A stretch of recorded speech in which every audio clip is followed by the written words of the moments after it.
Okay, ఇదే అంశం మీద బీజేపీ జిల్లా నాయకులు శ్యామ్ రాథోడ్ గారు మనకు అందుబాటులో ఉన్నారు. ఒకసారిగా శ్యామ్ రాథోడ్ గారితో మాట్లాడదాం. సో రాథోడ్ గారు, ప్రధానంగా ఉత్తర భారతదేశంలో ఇప్పటికే బీజేపీ పార్టీ అన్ని రాష్ట్రాల్లో గెలుస్తూ జోష్లో ఉంది.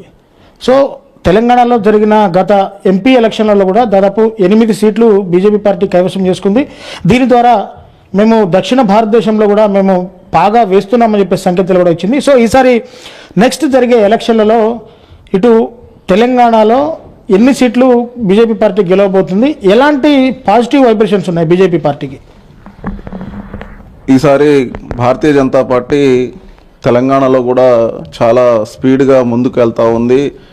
మీరు చెప్పినట్టు ఏదైతే అటు మనకు అన్ని రాష్ట్రాలు గెలుచుకుంటూ వస్తున్నాం, ఇక ఉన్న మిగిలిన తెలుగు రాష్ట్రాలు మరియు పక్కనే కర్ణాటక, కేరళ ఇవి ఉన్నాయి. వీటిని కూడా భారతీయ జనతా పార్టీ కేంద్ర ప్రభుత్వం మరియు నరేంద్ర మోడీ గారి నాయకత్వంలో చాలా ముందుకెళ్తా ఉంది.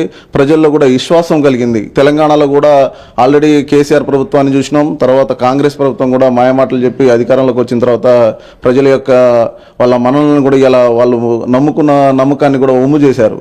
ప్రజల్ని మోసం చేసి అధికారంలోకి వచ్చిన తర్వాత వాళ్ళు ఏం చేయలేదని కాంగ్రెస్ పార్టీ మీద ప్రజలు అసహనంతో ఉన్నారు. ఏకైక party Bharatiya Janata party. Bharatiya Janata party వల్లనే ఈ దేశంలో అధికారంలోకి నరేంద్ర మోడీ గారు ఎప్పుడైతే వచ్చారో ఈ 3 సార్లు అధికారంలో ఉన్నప్పటి ఇలా దేశాన్ని ముందుకు తీసుకెళ్తున్నారు. కాబట్టి ఈ తెలంగాణలో కూడా భారతీయ జనతా పార్టీ ఉంటే రాబోయే రోజుల్లో అభివృద్ధి చెందుతుంది. డబుల్ ఇంజన్ సర్కార్ ఉంటే ఇంకా స్పీడ్గా తెలంగాణలో అభివృద్ధి అవుతుందని చెప్పి భావిస్తాం.